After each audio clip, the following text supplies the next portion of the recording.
Gun season didn't pan out for him. We've had a couple opportunities at a couple deer, but he was holding off for a buck this year. He wasn't holding off for like the big daddy buck. He just wanted to shoot a buck this year.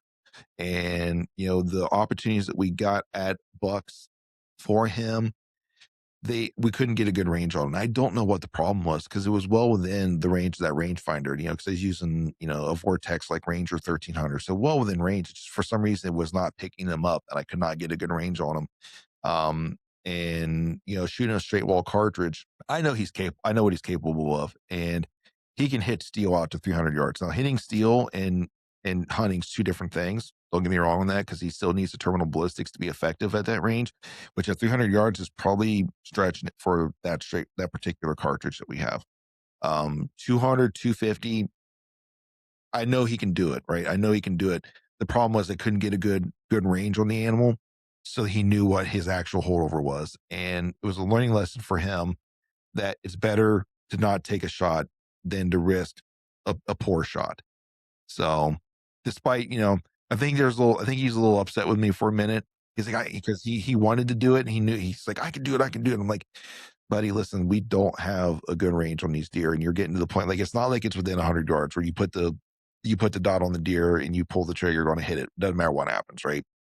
There's a little bit further. You're going to have to be a little bit more particular about where that dot is on that deer, or how far your holdover has to be. Like you said, it's a good lesson to learn. And, a lot of people might not start out the way a lot of other people do. I'm not quite sure how to put that, but some people grow up and every year they get a magnificent harvest after magnificent harvest. Like, they're very fortunate.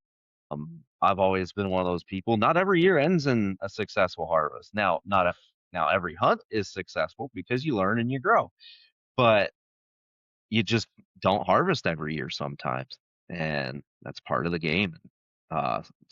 Sometimes you gotta swallow that pride and take it, look back on it, and what could have gone better, and go from there. Yeah. So I've been trying to get him to at least go out with a crossbow. So he's got his tag, and I'm like, let's, we can go. I got a couple spots we can get set up and get ready for you. Must be snowing. Must finally start snowing. You got a couple spots we can get you set up, and I'm like, buddy, I hate to say it this way, but we can get it to where, go out and help me get the stuff set up, so you put some work into this. But like, if we get the right weather, it's almost going to be a guarantee you're going to get an opportunity at something, right? It's just, you're going to have to go, because hopefully he learned that lesson during this gun season too, because the second day of gun season, I said, we got snow the first day of gun season. The next day, the snow was done. So there was a good snow cover. It was cold. I said, buddy, you should probably go out with a gun today, because you're going to get I guarantee you're going to get an opportunity at a buck. Like, I guarantee it. And I don't guarantee that a lot, but I can, like, the way the weather is and the way things are setting up, you're going to get an opportunity at one. It's cold. I don't want to go. Okay. So I went, and guess what? Well, and to hold you up there, and not to pick on the kid at all, but don't you guys have a blind and a little buddy heater you take?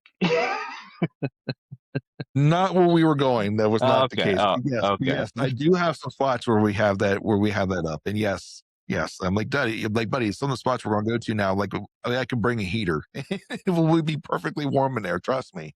There's a point where I think I'm too hot in there. But Start getting all nappy. yeah, I don't know. But it's also to the point too, I don't want to force him to do it.